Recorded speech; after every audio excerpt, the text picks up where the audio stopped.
3 things I wish I'd known about weight loss and weight maintenance 4 years ago when I started the Eat Like a Bear community. Boy, we did a lot of things really well when we jumped out of the gate there. Our eating, for instance, has been really on point, especially by about the end of the first year, where we had our main meal framework kind of identified. You know, we're still like working around the edges of it, but it gives people enough of a light on the path to help them find their own best meal approach. I mean, right, we don't all have to eat the same thing, but we can learn from what others are eating. And very early on, it appeared that one of the key success elements of what we were doing is that our meal was not only on point, you know, in terms of carbs and calories and all of that, but that it was simple to implement. It was easy to put together every single day. And I feel like we took that element for granted. I mean, we all knew it was easy. Of course, that's one reason why it worked, because it's so easy. We can all do it. Look at us all doing it. But this reminds me of like professors in graduate school who would then say, why is that important? Well, because we don't have to wash as many dishes. Okay, well, great. Because any of us can buy this stuff in any supermarket in the country. Okay, but why is that important for weight loss?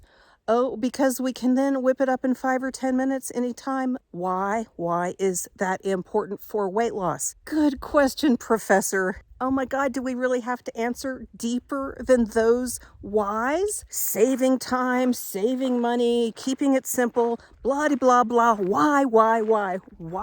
Because when we wake up on a bad day, we have to be able to implement this thing, because if we don't, we're going to end up fat again.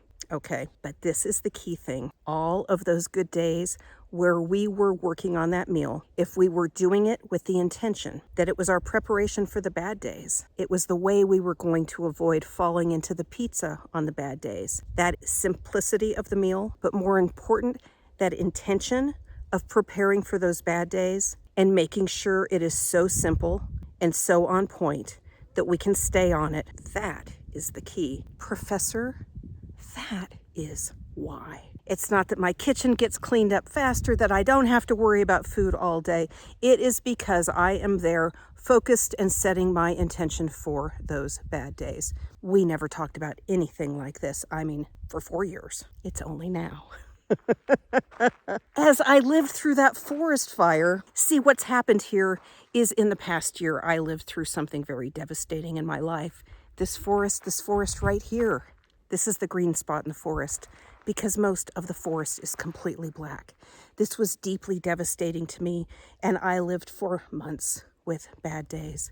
And gosh, I don't know if you've noticed, I didn't gain 100 pounds. See, look, right here I am, right here.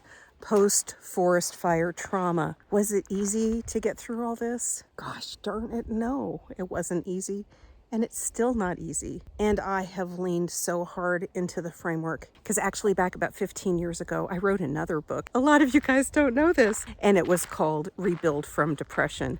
And one of the concepts I worked on in that time in like recovering from my own postpartum depression was what I called good day strategies. And on this channel here, you can find a vlog I did about a year ago with the good day strategies in it. And the idea is very simple, that we need to create structures on our good days so that we can better survive the bad days. It's a whole thing I talk about, all right?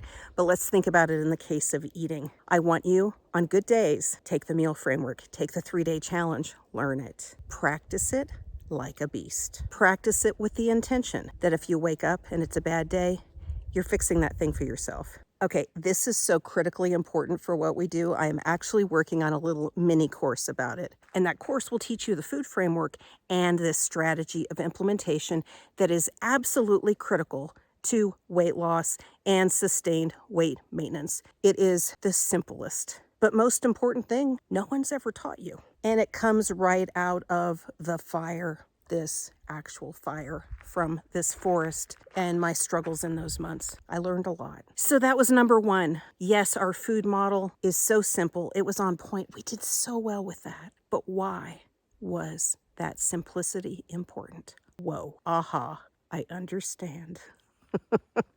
2, Let's actively recognize that the things we're doing today are training us for tomorrow. Is today a good day? Is today a bad day? Let's assume whatever day today is, tomorrow might be a little worse. It really might be. So what are we doing today? And what is it teaching us about what we're going to do tomorrow? Boy, this can be just a difficult area of discussion. And certainly things like, oh, I'm going to experiment with making like a keto cookie and trying to moderate myself with it. I know I can just have one, okay?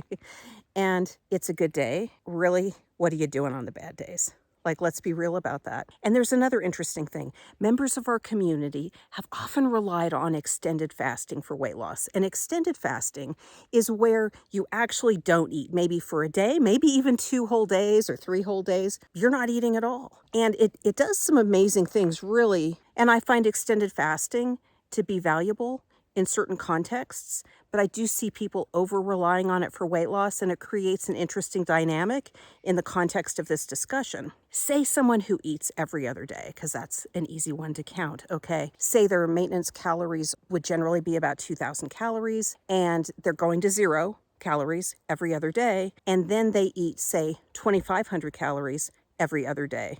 All right, they are in a definite calorie deficit because they're essentially eating something like 1,250 calories a day. That's great. That's great weight loss. They're going to see a lot of weight loss with that amount of eating, but what they're doing is training themselves to eat 2,500 calories in a day when their maintenance calories are 2,000. And then what happens is they sort of stop the extended fasting portion of it and just go into the eating where they're eating that 2,500 calories every day. And maybe even psychologically, they've been thinking, well, that's their dieting meal, and that they then maybe go up to 3,000 calories a day, in which case they're now in 1,000 calorie a day surplus, gaining about 1/3 of a pound a day. And so while the overall diet strategy might work, what are they teaching themselves about eating tomorrow when they eat today?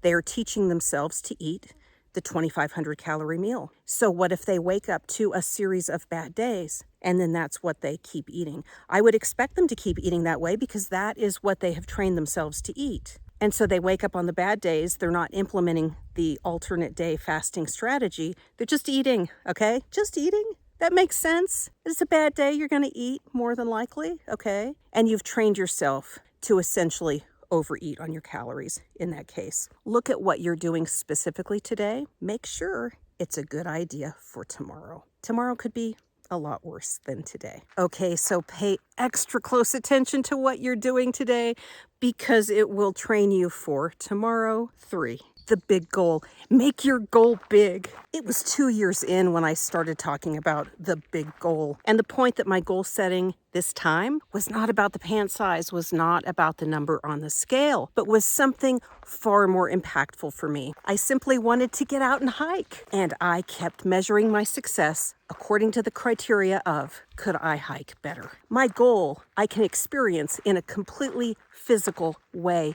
And here is what I learned during all those months of forest fire devastation, of depression, and I continue to cling to today. When I'm having a bad day, I push myself out here and I engage in my big goal. And more critically, I am mindfully grateful of the daily decisions that I make that keep me here. That very intentful gratefulness is a game changer, and you need to lean into it on the bad days.